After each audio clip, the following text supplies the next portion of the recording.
introduce our cohort in front here. This is Rook Campbell, who will be on well, it's not necessarily STAPS, on stage tonight, along with Dworkin and Lindsay Rhodes, who will be showing up later on. And we'll be discussing some issues from Title IX 2013, how life has evolved. So we'll be talking about that at 7 o'clock, and y'all do need to show up for that because that will be an outstanding program. Given our participants, it should be a very interesting discussion. Rook is a former professional cyclist who is also now a professor teaching in the fields of global politics and sports and developing research in those fields. She's doing some really interesting stuff. And she's going to be our moderator for this panel, so she's going to introduce people, she's going to tell them when to be quiet, and she's also going to tell the rest of us when to be quiet. And then at the end of the program, she will be moderating with questions and answers. So enjoy the program. Thank you so much, Dan. I am delighted to be here in this session and the whole full marathon-length day that we have with the Sport Media and Society Institute. This discussion is on justice, discrimination, and gender in international sport. So I don't want to delay anymore, and I'm going to go ahead and introduce our first speaker. Anaïs Bohuon is here with us today. She is a professor of sociology and history at the University of Paris 11 in the South.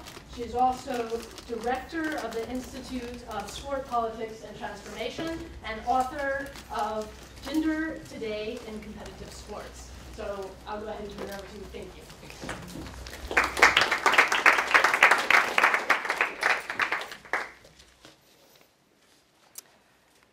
Okay. Hello. I would like to thank the organizer for their invitation. It's an honor for me to be among you today. Secondly, I apologize for my English.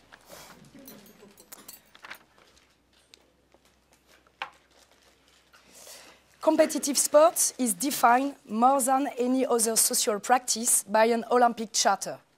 One of its grounding rules is categorization, based on handicap, sometimes weight or age, but mostly on gender. The aim is to set the competition on equal footing. Gender categorization is nowadays applied to most sports with rare exceptions, according to the postulate that men will naturally be stronger than women. Gender is a physical property procuring a physical asset to men at the expense of women, justifies the notion of gender classification prior to any sport competition. Gender, we've been given by nature, would then be thus a classification criterion and an ability, an innate attribute. Thus, and to the difference of other abilities measured during competitions, like strength, speed, mental, skill, gender performances may not be improved. Opposite to speed, for example, nor may gender be modified without breaking rules, whereas weight may be regulated or muscle weight increased. Sport competitions is by definition the evaluation of intense body work designed to generate spectacular and exceptional records. Following this reasoning of categorization in sport, a few questions may be raised. In order to regulate benefits and obtain equality, why not requiring participants to eat the same meal at the same times, or that they will be genetically identical, have the same trainers, means, size, equipment, etc. May equal opportunity be assessed when comparing a world list of football players AB Wambach to then one of their competitors? We have faced these champions for more than a decade. Would it justify their disqualification or preventing them from competing just to give a chance to athletes who sacrifice to reach a high level? The pretended equality in the world of sport is an illusion. Is not competitive sport grounded in the constant search of self and other transcendence? Besides, how defining and identifying such an intangible criterion as physical advantage be feasible? What to think about extraordinary swimmer Michael Phelps' giant feet or weak lactic acid production, giving him a supremacy over these competitors, as demonstrated once again during the past summer Olympic Games. Gender tests have been set by International Association Athletic Federation in 1966 simultaneously to doping tests for the very same reasons. Male athletes competing within a women's sport event will be an unacceptable and unfair imbalance. IAAF, donc International Association Athletics Federation, aim with this test was to prevent males from contesting with women and to end doubts regarding sportswomen's gender. The test was performed by a doctor destined to identify true women. By consequence, the athletes that wouldn't match the criteria issued by the legitimate sport authorities in the determination of their gender were excluded. The first test was set during the 1966 Budapest European Athletics Championships to every sportswoman. It consists of a gynecological and morphological control using a dynamometer and a spirometer that considers genitals, anatomical and visible, as well as muscular strength and respiratory capacities, which should remain below the estimated male ones, pushing the exam beyond the gynecologic PAL equals to acknowledging that women must be, by principle, weaker than men. The Budapest attempt was a disaster due to its unacceptable and degrading aspect for women and federation leaders. IOC and IAAF had to find another way. It was then decided to determine gender on a DNA-based test. The chosen test is Barr sex chromatin, one which analyzes cheek swab collected cells under a microscope. These cells are genetically female, XX, if they hold the Barr body and easily react to a special coloration. The test is introduced and mandatory for women during the 1966 Mexico Summer Olympic Games. The 844 competitors were tested. Thus, we gain a life-lasting certificate, also called sex passport or femininity code. Authorized studies on this test, performed during 7 major international events, have shown the following statistics. Over 6,561 tested women between 1972 and 1990. 13 have been excluded, giving the ratio of 1 for 505. These figures, published by members of IOC Medical Commission, how to be carefully read, and one may assess along gynecologist John Fox, he said, there is no clear data indicating how many athletes have failed the test since its introduction in 1968. Controversy over this test will eventually be brought by science and medicine. In opposition to sport authorities, some doctors to tell without the shadow of a doubt gender. IOC started to use the test while geneticists gave up on this process because not sure. According to endocrinologist Ipkin, Barr sex chromatin test leads to many unfair exclusions from women's sport contests, particularly affecting intersex athletes. Intersex relates to a range of medical conditions, showing unconformity between a child's genetic gender, genitals, or even any other condition, diverging from social standards differentiating males from females. In these cases, bodies remain insensitive to androgens. The lack of efficient laboratories and experience of examiners adds to the fact that the scientific ground is questioned. The test denies basic realities such as intersexuation and transidentity. It is, therefore, arbitrary and discriminatory. These difficulties and lack will lead to misinterpretation in analyzing the femininity test results. The very first disqualified by the test sportswoman was Polish athlete Ewa Klobuchowska. She passed the femininity test in 1967 in Kiev before European Athleticism Cup. It revealed a chromosome differentiation and put an end to her career. She had won a gold medal in the 4x100 meters and a bronze one in the 100 meters during the 1964 Tokyo Olympic Games.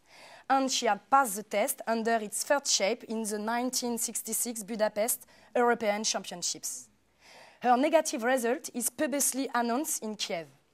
She was stripped of her titles and forced to stop her career. Three years later, in 1970, her ban is lifted. According to the given justification at that time, she had one too many chromosomes, 46XXY, probably a case of mosaicism, which was giving her a significant physical advantage. This champion never came back. Femininity testing became then a true controversy. IOC intents, which had announced the recourse of alternative controls in case of Barr test failure, have rarely been applied. Some sportswomen, frustrated and humiliated, have preferred dropping out of contest rather than undergoing examination that could validate their registration. All of this contestation, eventually paid off the sport authorities, gave up Barr's test in 1992 after a quarter of century of use. In 1991, Olympic decree sets a new gender testing procedure. It's called PCR-SRY method and consists of searching for the Y chromosome, while previous testing looked for the second X one. This new procedure is used for the first time in Olympic Games in 1992 at Albertville and Barcelona, and then applied during 1994 Lillehammer, 1996 Atlanta, and 1998 Nagano Games. However, Norwegian government judged the test illegal and unethical, and consequently refused to support IOC by declining access to its medical teams. This method was actually very early disputed. Controversy was carried by doctors in medical review on the question of the object of the test and its ethical dimension. A more visible opposition showed up in 1992, i.e. the very moment the test was implemented at Albertville Games. Main critics came from the sport world. Defended by IOC and some federations, the method was questioned from the beginning by IAAF in the early 1990s. Among all the arguments, this organization's doctor raised the fact that gender testing only determines chromosomal gender. Hence, it still excludes most of the XY women, barring chromosomal differences, without gaining any physical advantages. According to IAAF, the PCR method is no solution. The authorities evaluate the test reliable to 99%. The 1% margin of error remains unacceptable. IAAF gave up thereby gender testing in 1992 in opposition to IOC will to maintain it. However, in case of doubts, IAAF Medical Committee kept an option to intervene. These changes in femininity test criteria, genitals, search for the double X on the Y chromosome, shows a great difficulty or even impossibility to define a person's true gender. Athletes had to wait until 2000 Sydney Olympics for IOC decision to symbolically drop the test. This decision is announced to be temporary, an experiment which may be modified. Left with no medical solution, IOC decrees that medical staff will be allowed to step in should there be any doubt on athlete's gender. Appreciation is therefore based on aesthetical criteria of bodies. Defining gender is doomed to fall under the scope of an unified test, given the multiplicity of criteria and deficiency of each criterion. In order to avoid the problem and treat the specific equity, within sport contest, doctors stipulate a sport definition of gender. According to sport authorities, what should be under scope is the hormonal gender commanding muscular mass. If gonads may be mixed, if there are more than 2 chromosomal formulas, not necessarily matching phenotypes, and if it's hard to distinguish an hypertrophied clitoris from a micropenis, sexual hormones don't nonetheless seems to be a less complex criterion. It seems impossible to draw a clear line which will definitely show qualitative gaps between between so-called hormonal genders. Fluctuations are here of quantitative nature. Nowadays, the male gender criterion justifies the athlete gendered summa division. And even some sportswomen exclusion is hormonal, and more precisely about androgen rates. Products by bodies for hormone would provide a physical advantage. Among forbidden doping products, with a wide range of synthetic steroids, figures testosterone. However, one should wonder why endogenous production of testosterone could be a problem, as it has shown several times in female sport history. The introduction of gender testing, concomitant to doping testing in sport context, creates an imbalance in understanding not only gendered bodies, but also hormones rates blurring the distinction between natural and artificial virilization of sportswomen. Femininity test is too often used as proof, despite its goals has never been to detect doped women. The two questions of cheating by doping and gender identity mystification should theoretically be treated separately. Yet, recent case of 800-meter South African Caster Semenya proves otherwise. Following doubts regarding her gender, her two spectacular performances for a woman, her mannish appearance and outfits, Semenya had to undergo during 2009 Berlin World Championships femininity tests. She was suspended until an expert committee would rule her case. The test results showed that she was affected with female hyperandrogenism syndrome. Her body abnormally produced a higher rate of androgens than average woman contestants, which allegedly provides her a significant advantage. IOC decided for last summer London Olympics her conditional reintegrations. Executive Board issued a new regulation whose goal was to determine which women will be able to contest, providing a given androgen rate. Regulation fixes conditions for women affected by hyperandrogenism syndrome. Regulation fixes conditions for women affected by hyperandrogenism syndrome. One of the principles stipulates that legal females may contest in women categories, providing that her androgen rate may either remain under male average rates, or otherwise, that the rate may not give a physical advantage because the contested body is androgen resistant. Any athlete whose participation hasn't been cleared by authorities shall be informed of the required condition to be allowed to compete again. Those who wouldn't be able to or refuse to comply to every element of the procedure won't be admitted. Finally, if the athlete is banned from women category, she may compete as a male provided that she qualifies for the competition. Testosterone is one of the most exclusive markers sport authorities could choose. One may argue the fact that the average rate shows clear difference between male and female. Yet, two arguments show opposition. On the one hand, this rate varies depending on days, age, social status, and mainly on intensity of sport practice. On the other hand, the difference between testosterone rates might sometimes be greater between two males than between a male and a female. This hormone is anyway not considered as a key molecule in track and field or athleticism. Proof is given by the fact that women whose organic tissues don't react to testosterone are overrepresented in top-level competition.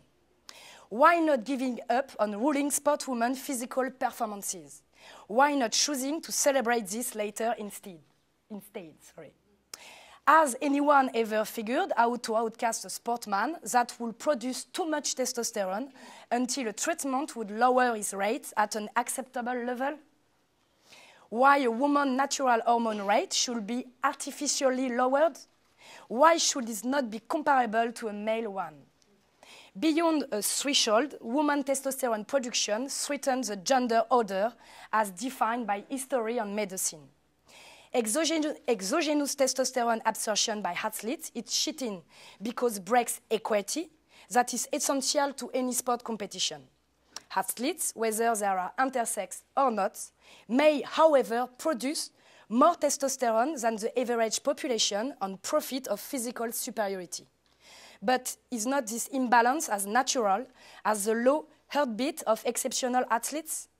Innate advantages, drawbacks, are a fact that can be fully evened by gender, size, or age categorization. Testosterone production is an asset similar to a low heartbeat. Genetic equality doesn't not exist even between same-gender athletes. This remark, contrary to given ideas, shows still denied by the sport authorities gender plasticity. Said differently, it is still unacceptable for women's sport and physical activities to blur the strict gender separation in matter of performances, records, and morphology. Once again, women must prove their gender to participate in the Olympics. Sportswomen bodies have become a battlefield during Cold War. The tests have become referees of the East-West antagonism. In most of Olympic disciplines, Eastern Bloc champion rule with no mercy. Women with lot of muscle show outsized templates. Again, Western civilization, capitalism, and the US, Soviet women's strength exhibition bring a different model of femininity and women participation. Response won't wait and will precisely take place on the gender question. Femininity becomes a major normative issue, a contradictory ideal, and an anti-communist political weapon. Gender and race muscle geopolitics never stop moving bodies. From second part of 20th century to the beginning of 21st century, a renewed version of the imperialistic dilemma evolved from East-West opposition to North-South opposition, and gender testing are still forced to regulate, control, and rule the geopolitical struggle. Nowadays, most of the athletes suspected of not being true women are black and from Africa or Indian subcontinent. Victims of the media, orchestrated bashing condemns them twice. Giving back titles and medals, even retroactively, being stigmatized for not matching femininity norms by definition white and Western fashioned. Brazilian judo champion Edinancy Silva accepted to undergo surgery to participate with women. From the moment she started international contest aiming for the Olympics, she became suspicious. IOC judged she had to undergo a bilateral orchidotomy, testicles, in this case non-apparent removal, and a reduction of her hypertrophied clitoris in order to qualify as a female for the 1996 Olympics. She will participate as well as South of 2000 and 2004. Two players from the Nigeria soccer team, one of the best Nigerian championship scorers, have respectively been kicked out from the team in 1998 and 2008 and fired from their club for failing the femininity test given their intersexuation. In 2006, Indian athlete Santi Sudarajan, 800-meter silver medalist at the Asian Games, was stripped from her medal since she failed the test. According to friends and relatives, she was designated as female at birth, has never become pubescent, and given her parents' poverty, would have never been able to see a doctor. Her test failure is largely mediatized despite IAAF ethics and confidentiality rules. These cases are not very well known, contrary to the Caster Semenya story, which shed light on complex political controversies. Geopolitical orientation of doubts actually calls for normative criteria defined on a Western idealistic femininity that always ruled women integration in world of sport, including those non-Westerner whose body doesn't necessarily match the required standards. Troubles caused by their exploit may actually be explained by differentiation between notions of ethnicized femininity and white femininity. Both oppressive axes that are racism and feminism intersect in many ways, in theory as well as in practice. Suspicious, mainly focused of non-Occidental sportswomen, are fed by the tenacious idea that intersexuation would be more spread in their part of the world, since gender issue wouldn't be managed in a proper and modern way. Their countries are also accused of using intersexuation in building teams or even masculinize some women with drugs. Okay. Some athletes ultimately break gender bicategorization by naturally exceeding the gender limits specified by an acceptable or not gap of usual androgen production. In order to maintain a normative average, the anomaly, that is rarity, must disappear according to the authorities. So, was the exceptional case of Semenya who had to artificially lower a natural testosterone rate. Sport, as a specific field of body factory, is a normative area, self-ruled, ensuring production and reproduction of a line arbitrary between naturalness and artificialness, watching carefully that gender hierarchy remain obed. Might IOC rule with impunity over to performing women athletes hormone rates during London Games? It is hard conceiving a game or competition without rules. Yet, shouldn't this later find a more rational and less ideological foundation? Thank you for your attention.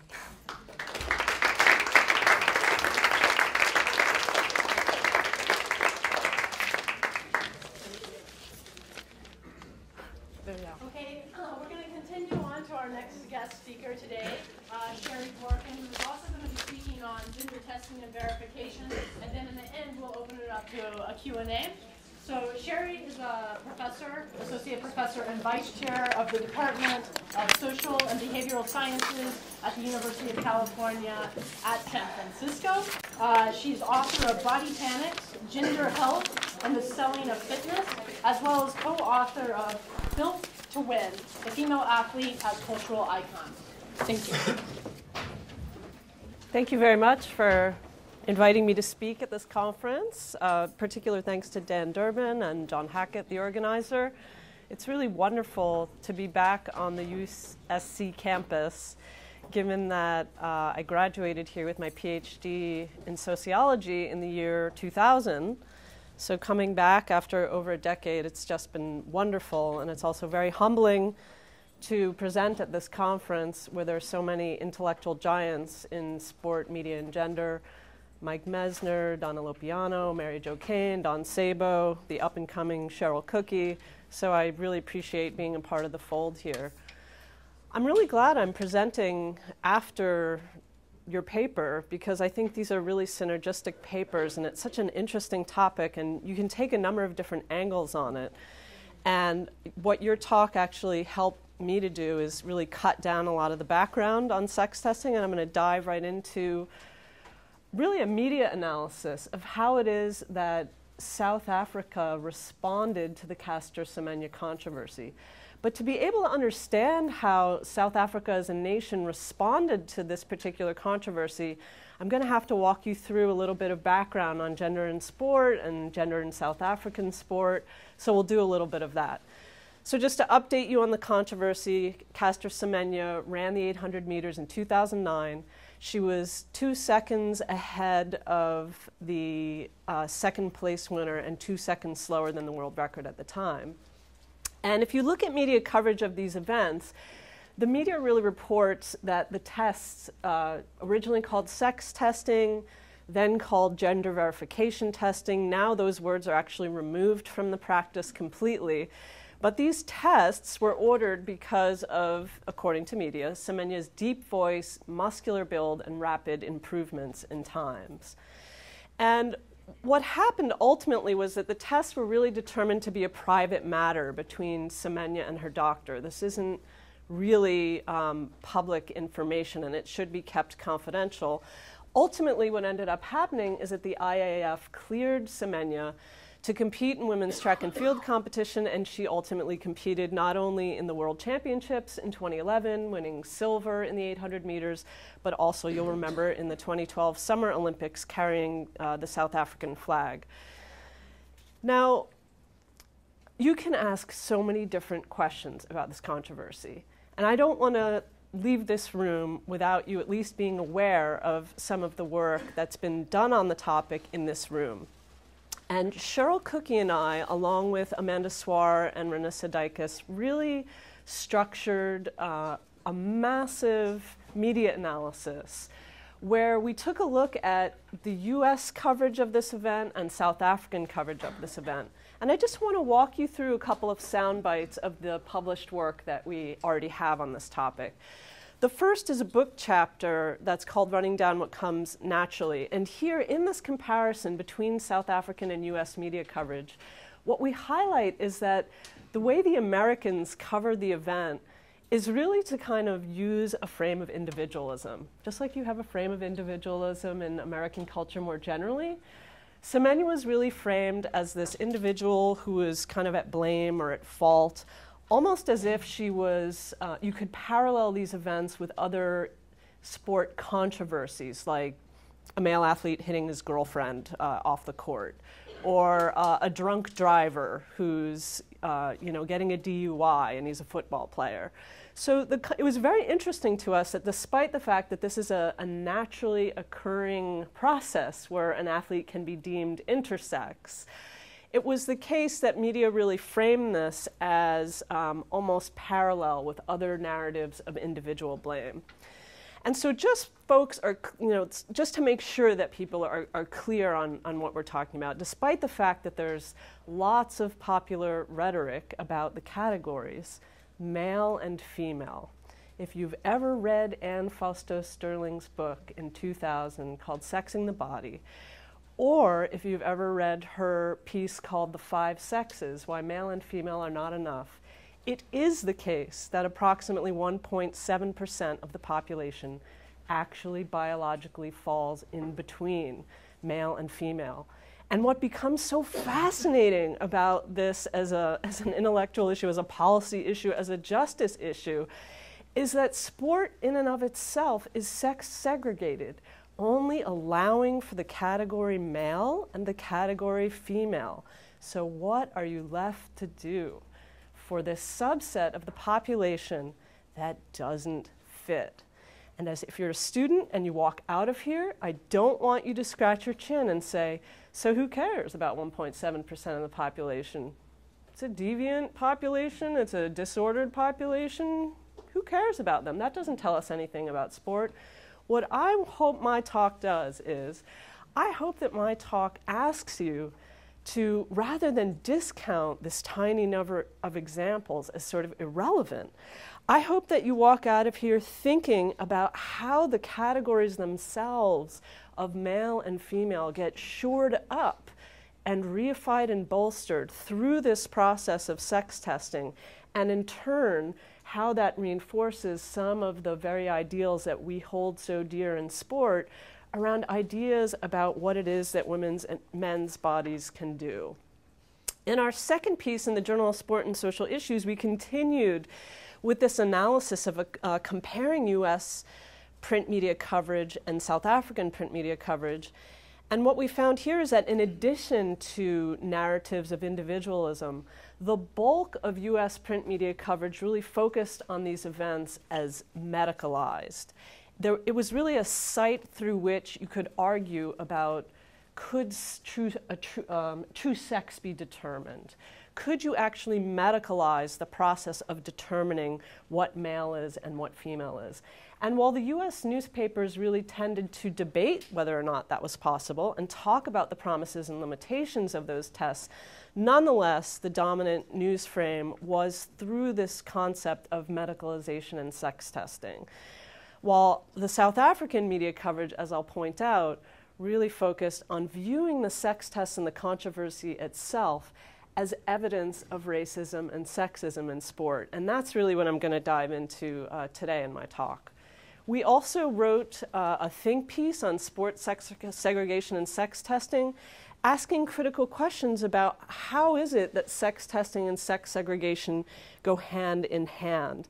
You obviously don't even need sex testing or gender verification testing unless you have sex segregation and are trying to maintain it. So we think, stand on the shoulders of Mary Jo Kane and Mike Mesner and other greats in sports sociology to think about why it is that women's entrance into male-dominated sport is so contested. You know, why is it over the past few days, why is it that we've heard about sport not just as empowering to women, but also as a site where media will erase evidence of women's strength, sexualize and trivialize women in sport, or just deem them lucky for being there? And we argue that this is actually consistent with these broader constructions in sport media that you've seen throughout this conference.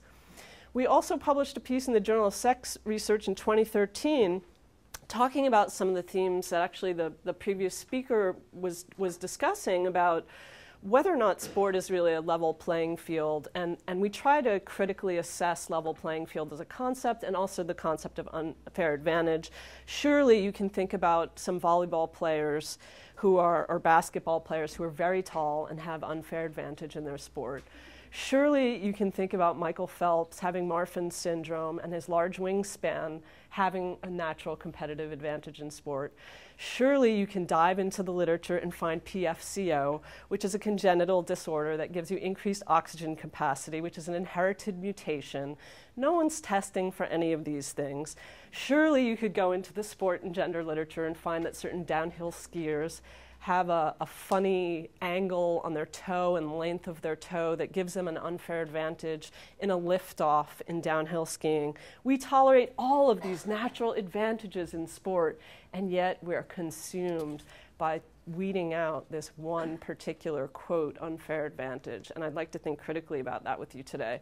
So today I'm going to talk about the South African coverage in particular in a piece that's forthcoming in Feminist Studies, thinking about injustice in sport, not solely from the perspective of just looking at gender in sport, but also recognizing that gender is inextricably intertwined with race and class and national identity and sexuality as well.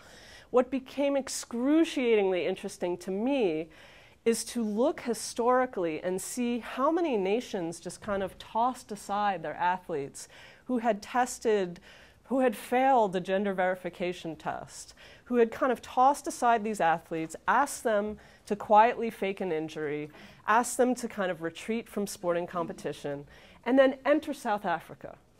South Africa was the first nation to stand up to the IAAF and other sporting bodies, and they filed a human rights complaint against the IAAF, stating that they were racist and they were sexist. And I became very intrigued by the question of why South Africa, and then how did they stand up, and what kind of ideologies undergirded their support.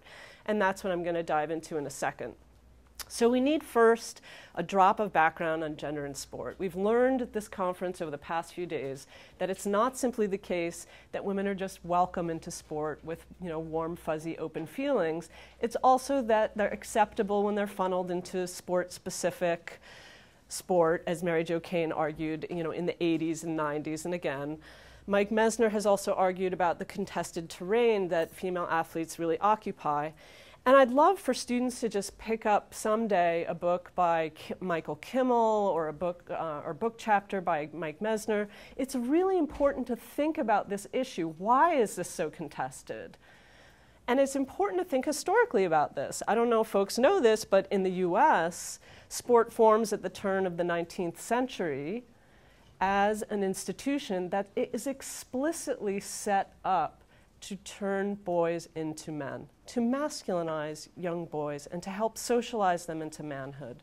And sport emerges as an institution in this way right at a moment when you have rapid industrialization and urbanization, when women are rapidly entering the workforce, and when women are entering into the educational system, and boys for the first time are being socialized in the public sphere by women. And there's a fear of what we call social feminization, or the fact that boys will be feminized by their contact with women at this point in history. And the resolution to this was to form separate spheres, specifically for men, like the Boy Scouts, the institution of sport, which could help to bolster and masculinize men. So why are we so surprised then that an institution that is made to make boys into men and to masculinize men, why are we so surprised that when women enter into it, that they too might be perceived as masculinized. Mary Jo Kane has a brilliant piece on this in '95, I believe it is, in the Journal of Sport and Social Issues. It's incredible. It talks about sport as a continuum and the fact that very regularly men's and women's performances in sport are overlapping. And yet in sport, there's really a reification of some kind of dichotomous difference. And she walks us through kind of the responses to women in sport. Notice how if someone throws a ball and they kind of stink at throwing the ball, it's, you throw like a girl. And then if a girl presents with, or a young woman or woman presents with pretty good sports skills, they're tagged as pretty good for a girl, with the assumption that girls would be naturally inferior. Then if a woman performs to a level that we consider athletic competence, we tend to say that's like a man. Push it a little further, then we'll say she's probably a lesbian. We'll assume masculinized lesbian, as if there are no femme lesbians, right? And then finally, we'll actually say someone is like a man, and all the way on the end of the continuum, you sex test. And so what's undergirding all of this is the assumption of natural male physical superiority and female inferiority. And I think it's really critical to situate sex testing within that history. Now think about it though, isn't this paradoxical? Sex testing and gender verification testing continually identifies a continuum of sex instead of two categories, and yet the practices that surround it require that you slice hairs about what is a woman, what's a man, what isn't a woman, what isn't a man, and that you then exclude these and put them back into the two categories. Instead of embracing that sex exists on a continuum, we're finding ways to splice hairs over time and toss out particular athletes.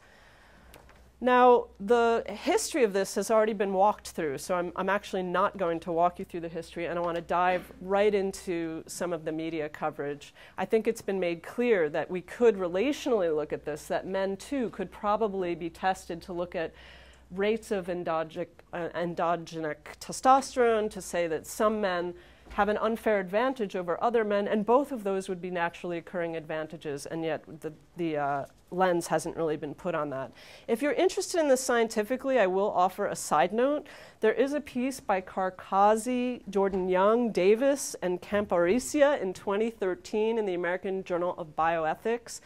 They are scientists who study the science of all of this, and they ask the question, does endogenous testosterone actually confer athletic advantage in a predictable way? And if it does, is that unfair? And they talk through what the evidence base actually shows. I think it's really interesting. So let's move on to South Africa in the last few minutes here. Now, for decades, pre-apartheid South Africa, there was a highly racialized and gendered set of arrangements. And the IOC even refused to allow South Africa to let them compete in the Olympics because of their racist apartheid policies. So of course there were very few opportunities for black South African women. But we can't understand the media coverage of Caster Semenya without thinking about the role that nationalism plays in the response to her. So apartheid officially ends in '94, and it's Nelson Mandela in '94 who brilliantly kind of reappropriates the Springbok emblem, which is from the rugby team, and really transforms it from a symbol of white superiority to one of national unity. So what I'm trying to say is that sport plays a huge role in nation building in terms of post-apartheid South Africa. And it's this history that helps us to understand how is it that Caster Semenya took on such significance in the media coverage? Well, she was the first black South African woman to win a gold medal at the World Championships in 2009. She comes from rural Limpopo, South Africa, a province in the north, high rates of gender inequality, high rates of violence, incredibly high rates of HIV, employment rates incredibly high, and her success, her kind of rise up is seen as emblematic of the new democracy in South Africa. And it's important to point out that the growth of women's sports post-apartheid is really part of this broader movement toward racial and gender equality in democratic South Africa. So are we surprised then when we see this kind of media coverage? You see in Business Week, in Mail and Guardian, and in the Sowetan, a black newspaper in South Africa, coverage of Semenya as being referred to as our first lady of sport, our teenage heroine. People say that they are going to be there at the airport when she comes home from this controversy to mob her, to welcome her home after the events. Sounds very different from other nations' responses to having a gender verification test. In fact, she's greeted by mobs that hold signs that say 100% woman, our girl. And school friends start weighing in the media that she's indeed a girl. Dad weighs in, I bathed with her, I can tell you, she's a girl. All sorts of stakeholders, both personal and at the national level, weigh in that she's 100% woman.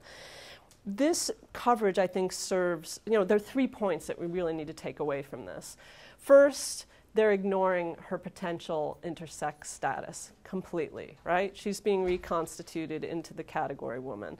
Second, she's being claimed as a national sports heroine, and a particular kind of femininity has to be claimed in order for her to reach that status. And so third, we have to make clear within the government officials that she's, quote, a true woman. And in our articles, we really talk about this critically, thinking about how to claim that Semenya was intersex really would have undermined not only, quote, gendered normality for her as an individual, but for the nation more broadly. And we argue that this is part of why she was reconfigured. What was very, very interesting is that the bulk of the news coverage really focused on how the tests were racist and Eurocentric. The media reported that these tests reminded them of the colonial era. They had written up numerous articles which stated that this reminded them of the subjective nature of race and how pencil tests were previously used in the apartheid period along with medical experimentation to determine the size and shape of individual skulls in order to determine racial classifications and then distribute resources accordingly. And print media sources make it clear that South Africans saw this test in the very same way. First, you're going to tell us what race is as a category. Now you're going to try to tell us what sex is as well, was really kind of the punchline. And this is consistent with some scholars, actually many scholars, both in the US and globally, who really trace this to work on the objectification of black women's bodies in particular. Eurocentrism was a part of these framings as well. And you can see a similar kind of narrative here with even the president of the South African Track Federation saying that, if we go along with this definition on sex, we're allowing Europeans to define us. So there was a real crux of power relations being identified, right? That this is not about a medical, neutral, objective kind of test, but that this involves power relations between the global north and global south. Have you ever seen a nation do this before? The sports minister steps forward and says, quote, it would be the third world war if she's disqualified and stripped of the global medal. Again, not simply defending Semenya herself, but defending the nation as a whole. And we argue in this paper about this kind of mix of state support and claims of true womanhood really show a lack of knowledge about intersex as a category and intersex phobia, but how it is that femininity takes on such a unique role in terms of its intersection with nationalism. And numerous scholars have made this point before, and we stand on their shoulders. There were also frames, so on the one hand, you have a lot of media frames of racism.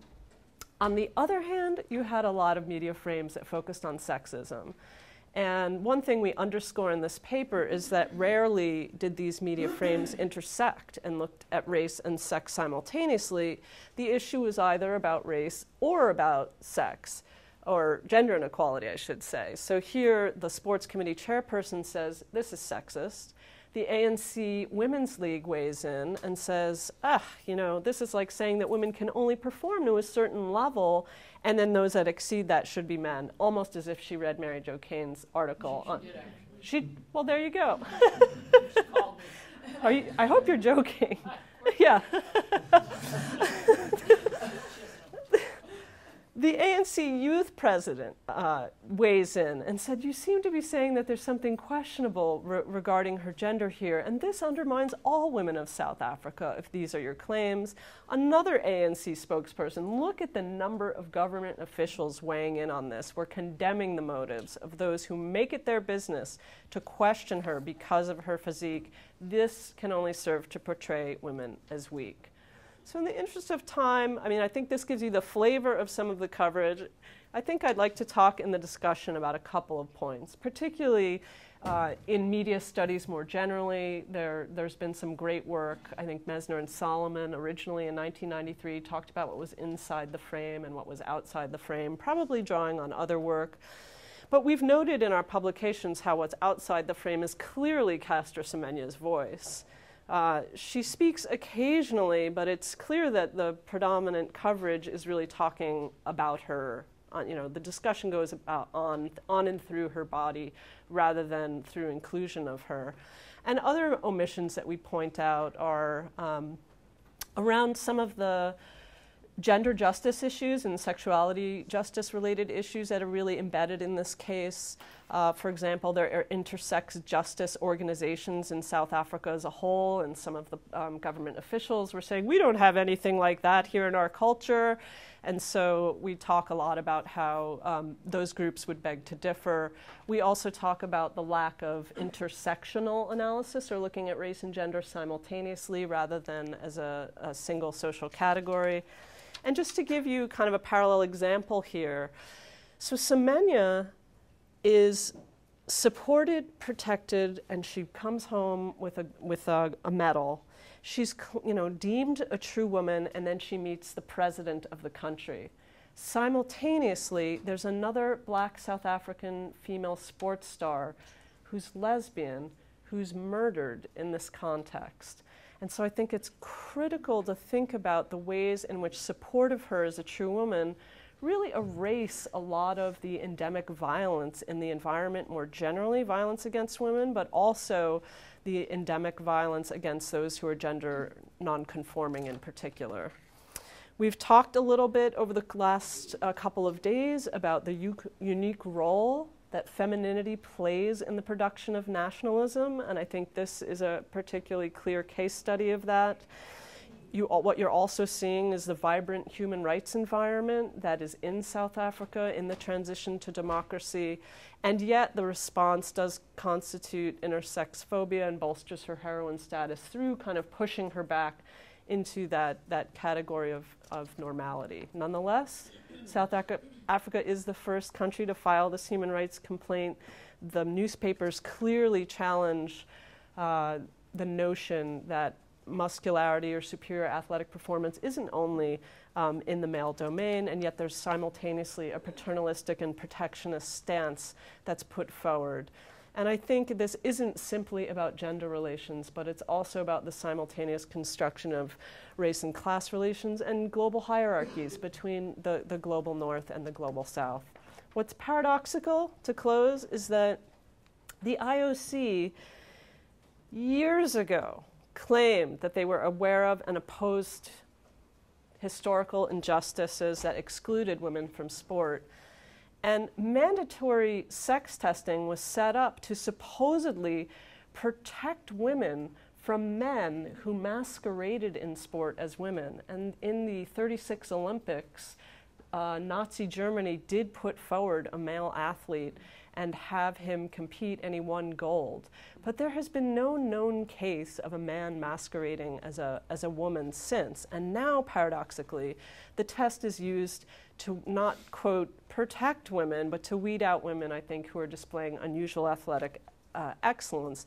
And I would just close by saying I hope that people are in the audience really think critically about these categories and the continuum of sex and gender, and a closer examination of gender, race, and national contexts can only really help us to understand these accusations, these exclusions, both within sport and sport media more generally, and that's critical to the field now and in the future as well.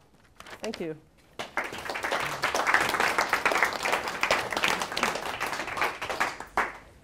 Okay, now we'll open it up. Thank you, Shari. Thank you, Anaïs. For some questions, but I want to preempt before I turn it over to everybody with a question of my own.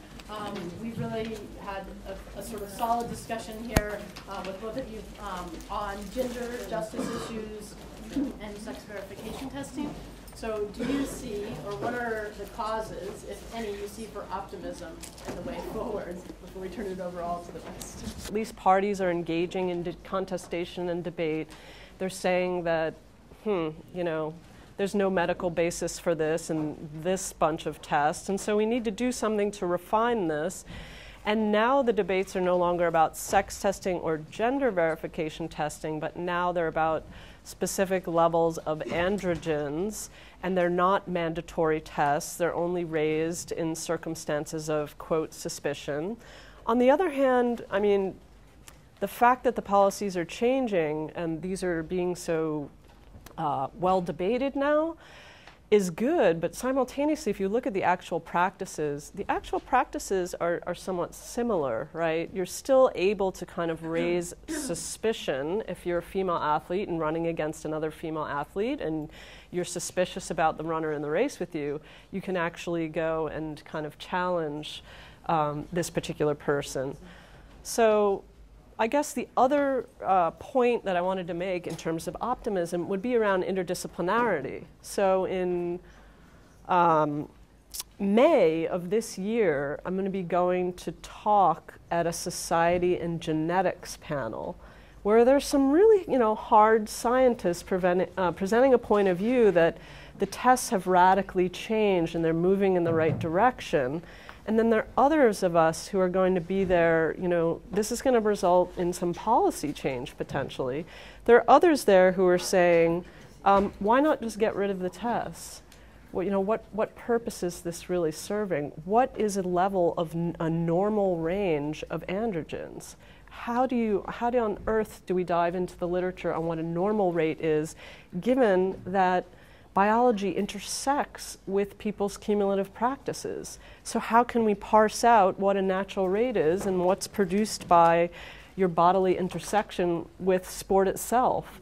So I think moving to a juncture of interdisciplinarity offers me some hopefulness, although I'm not a pure optimist on this by any means. And obviously there's a social valuation of the hard sciences over the social sciences. And what remains to be seen is if you know the testing would just disappear altogether. It's not at that stage now. Okay, I try to speak English. I'm not optimistic because today IOC asked Semenya to regulate androgen rates and artificially, and nobody say it's not acceptable. The new regulation asks that, and I don't understand why she must regulate natural production. It's not normal for me, so I'm not optimistic. Sorry. Thank you. We don't have to be optimistic. That's okay. Why go to work every day then if you're not optimistic? The most unoptimistic thing, though, is your concluding line there. That's used to weed out women who display unusual athletic excellence for, I mean, it already presupposes its conclusion for a woman, unusual athletic excellence. I mean, the very language of the very ideology of it from the start presupposes limited abilities in women, presupposes unusual, the term unusual itself is loaded. It's like going through the airport and somebody stopping you because they think you're a terrorist they already have a whole set of prejudices that they've constructed before they even get to that point. Yeah. And it's it's the same in the very language of all of those. Okay, I'm going to be the cheesy optimist then, just for fun. Yeah. So. Wait, I'm sorry. Who are you again? What happened to the Shari Dworkin? Prove it. Well, she's trying to be optimistic. Yeah, wow, So, nonetheless, at least social scientists are at the table. When you talk to folks who are actually the gatekeepers of this kind of policy, their language isn't about natural female inferiority and male physical superiority. Their language is very embedded in kind of the DSD pathology model, right, in which you can supposedly have an objective sense of what is male and what is female. And the good news is that there are social scientists there who are good at deconstructing the science base itself, who can dig right in and say, oh, actually, that assumption doesn't hold up. Here are these 4 studies, but what that didn't control for is. So to kind of, take Audre Lorde's quote about the master's tools will never dismantle the master's house and turn it on its head and say maybe some of those tools are necessary to make a dent in terms of some of the thinking about our objective ability to determine true sex. That's my one little ray of hope. Again, I'm not saying it'll stick, I'm not saying anyone will listen, but we're at the table at least for the first time. Did the Afrikaner press weigh in at all, or is there even such a thing, I assume there is, in South Africa? And if so, what did they say? Did they just hands off, not getting involved, or what was their analysis? We split that out in some of the more hardcore empirical pieces in terms of, so there was Business Week, which was really is viewed as Business Day, which is viewed as like a white middle class paper. The Sowetan, which is viewed as for the townships and poor black community.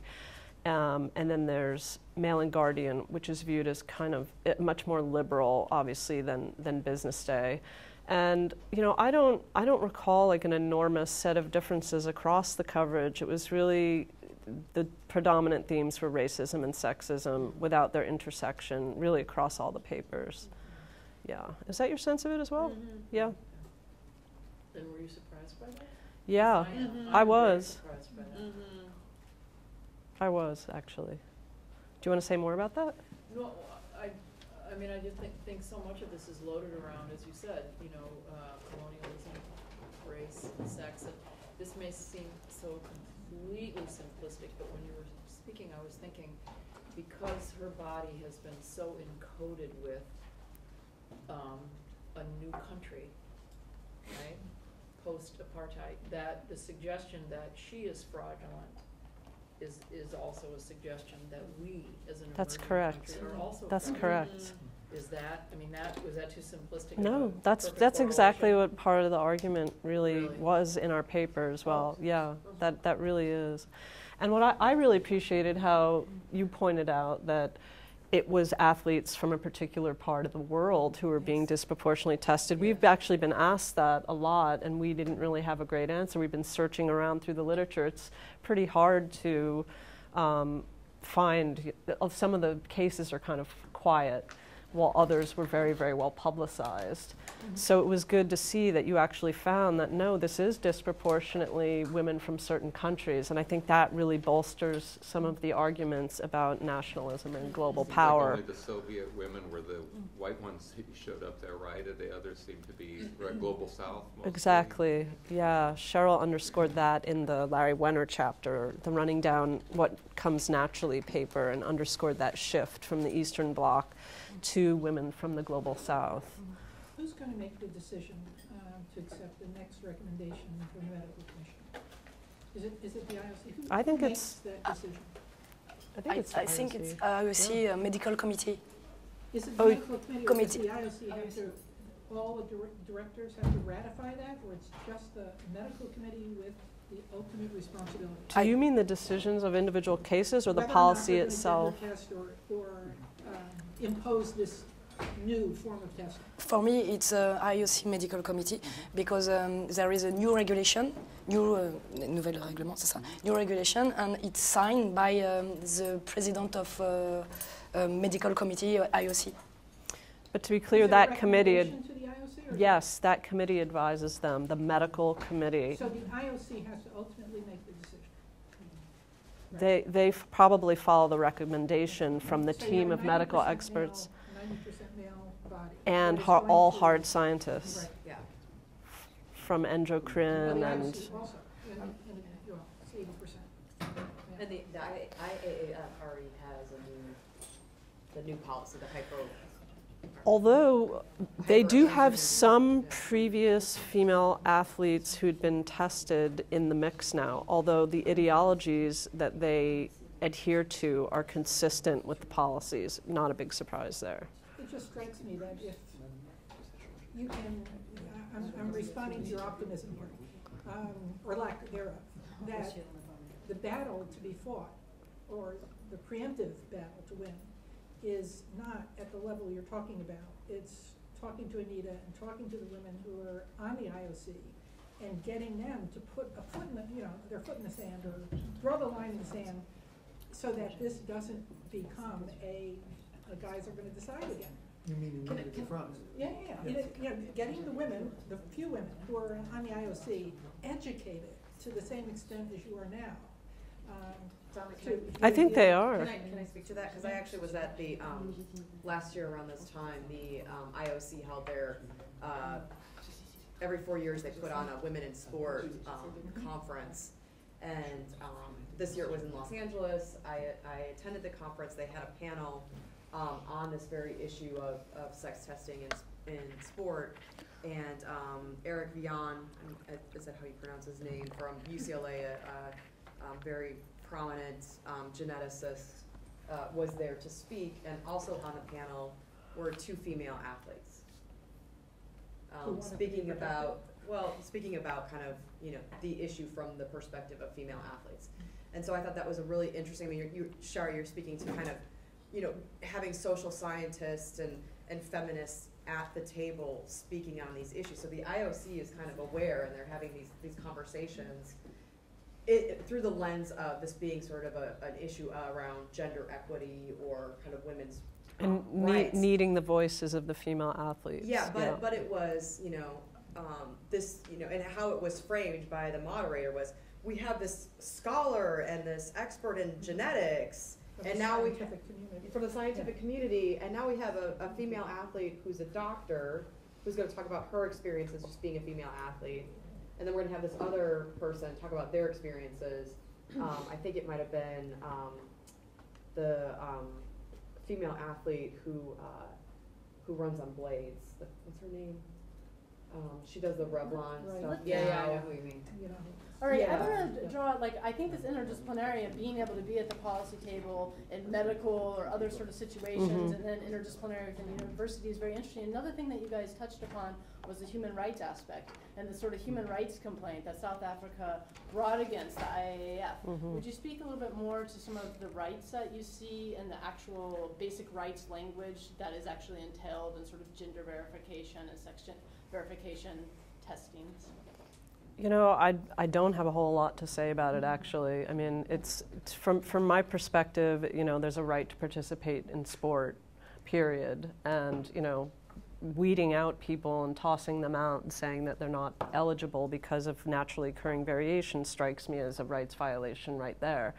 And the fact that it's only a test for sex that's weeded out. Cheryl and I, wrote in one paper that we thought that folks should start putting lawsuits forward using sex discrimination cases because it's only this instance of naturally occurring advantage that's being targeted and no other one.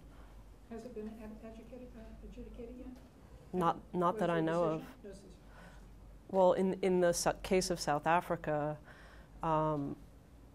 that's an interesting question of how the human rights complaint rolled out, but ultimately they just followed the basic process that they would use in gender verification testing and determined that she was resistant to androgens and therefore did not have any natural advantage, competitive advantage conferred to her. So it doesn't make any sense to me that they then would require her to take medication.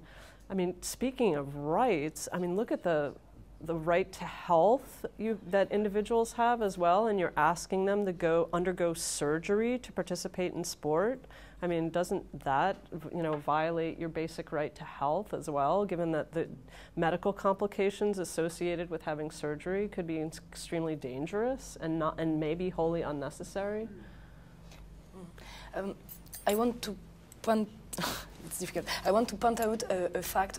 After the history of castor semenya, there was a symposium for discuss of her case, and I have written of the president of this commission, and I said I study since 10 years of this question. I want help, I want to participate, and they have answered, thank you for your interest, but it's a commission, scientific commission.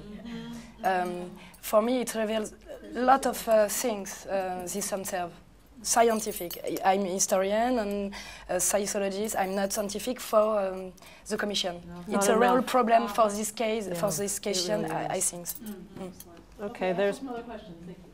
So is it basically testing the amount of androgens, testosterone in a person's body, and there's certain limitations that you can't be more than this?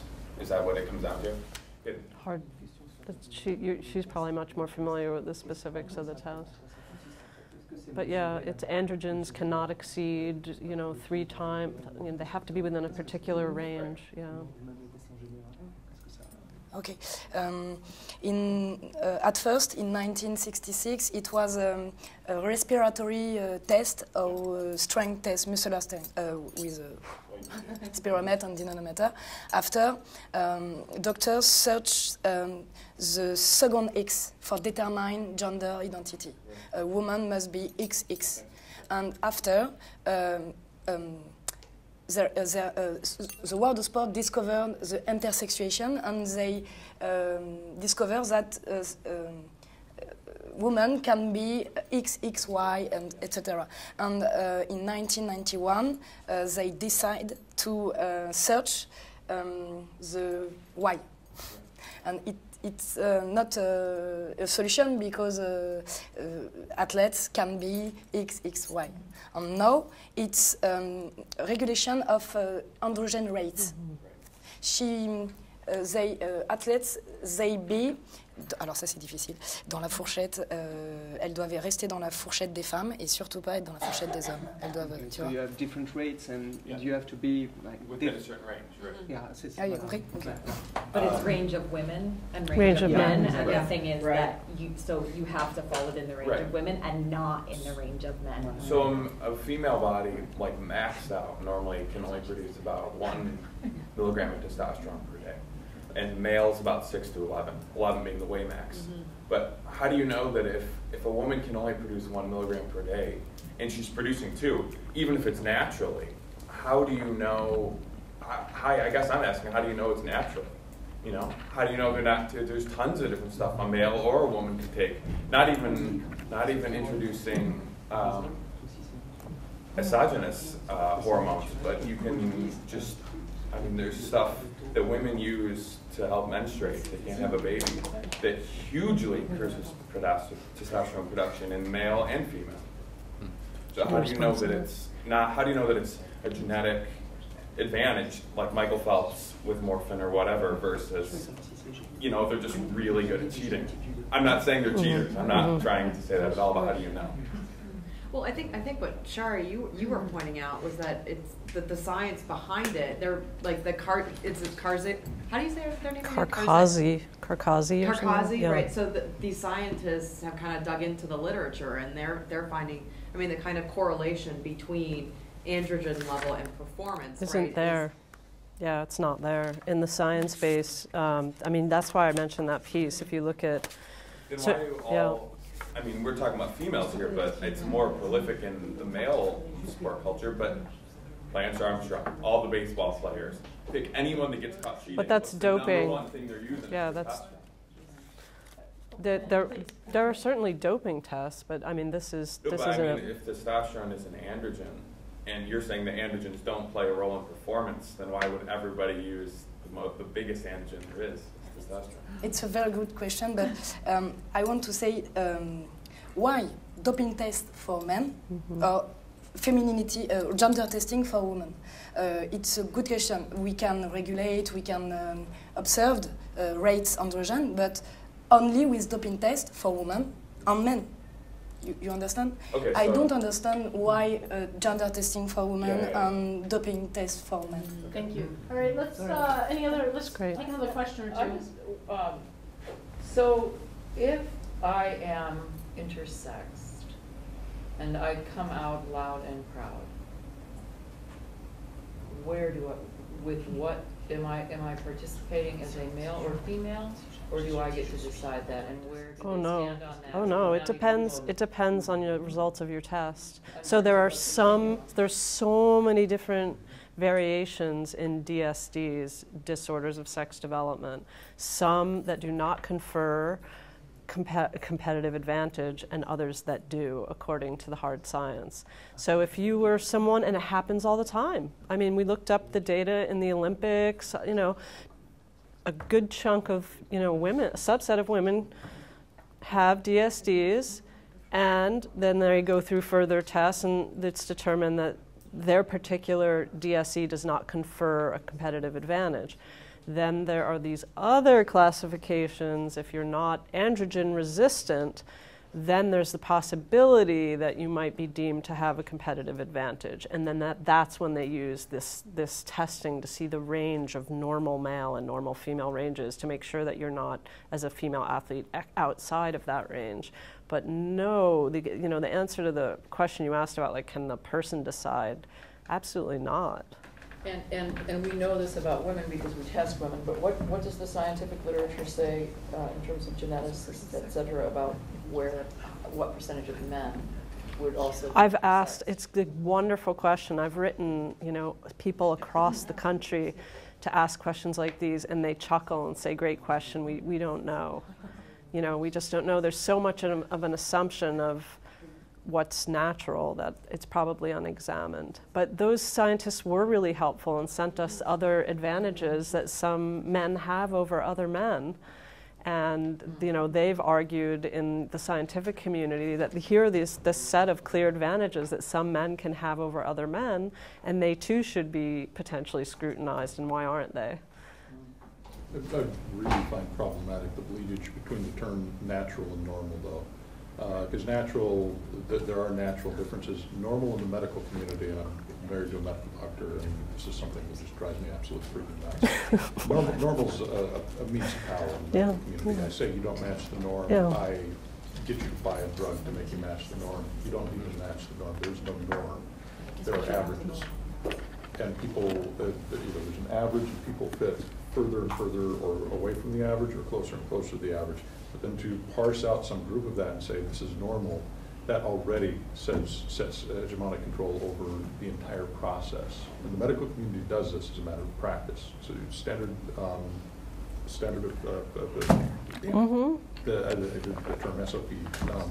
Standard of care. Standard of care, SOC, standard of care, goes to the standard of care, has to be, is created on the basis of here is norm as opposed to here's natural, here's averages, and you look on the, but once you get to especially sports. Well, what's the difference? From the start. I don't know what's the difference between what you're saying and, Normal's a human construct, natural's I just mean in practice, how would Yeah. that play out any differently if you use Because averages? We recognize that there's a natural average, and that everybody is an outlier to one degree or another for the average, which is really the case. There's no, the idea of a normal is a human construct to say, okay, here's where we'll close the doors on it.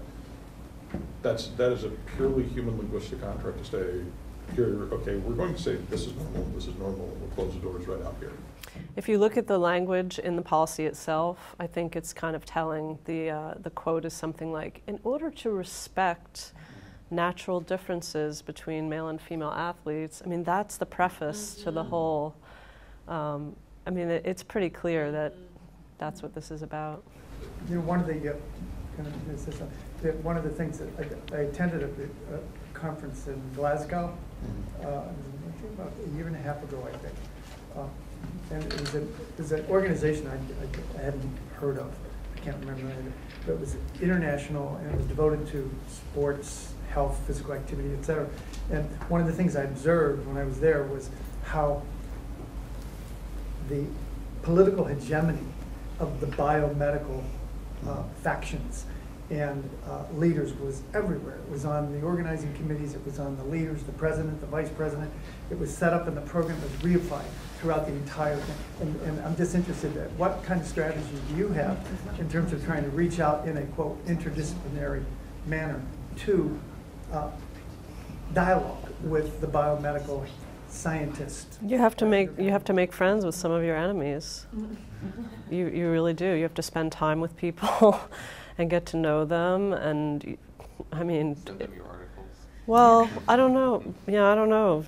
People can very easily kind of tag you as too far out there or not. And I think making the human contact and the one-on-one advocacy and having people in your corner pocket who are doing the same is incredibly critical. I mean, Donna Lopiano is probably the better person to ask this question of. You've already suggested, in order to change the way situations actually are practiced, you're saying, go to women who are on the committee.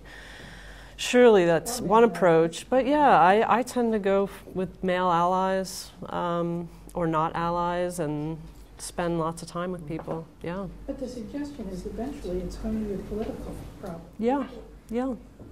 Reasoned anything at some point.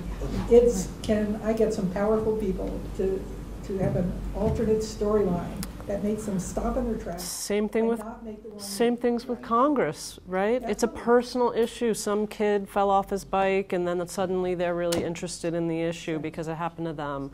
So I don't find it to be terribly dissimilar. We have a scholar back here actually doing research on the London Olympics, and I think he had a question. Since that's right up the subject alley here. I actually wanted to ask about how this relates to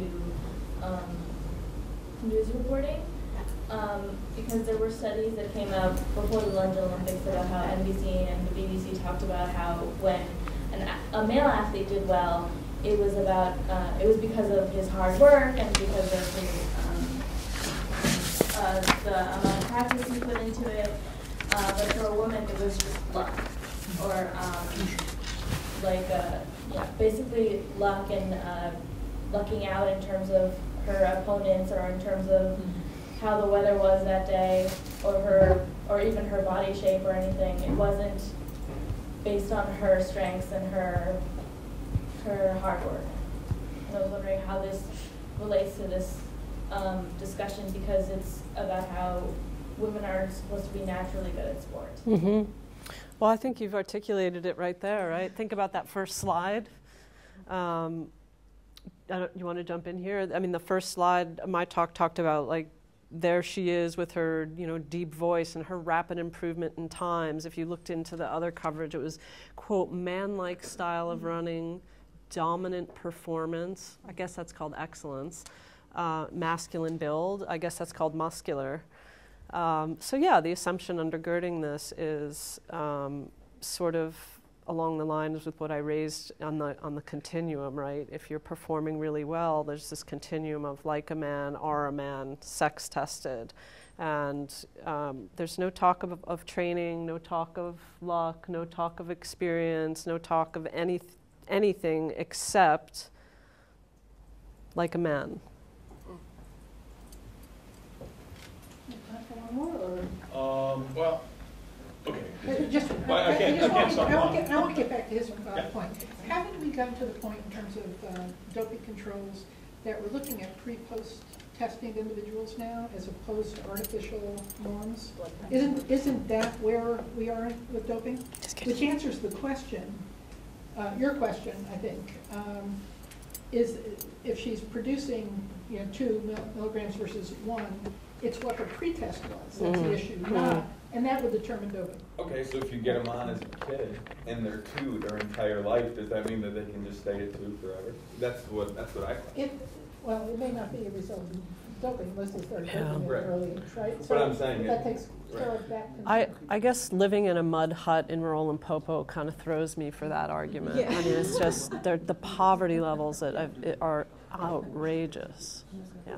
Not even access to a clinic. For the person, it would not change between pre-test and post-test. Right.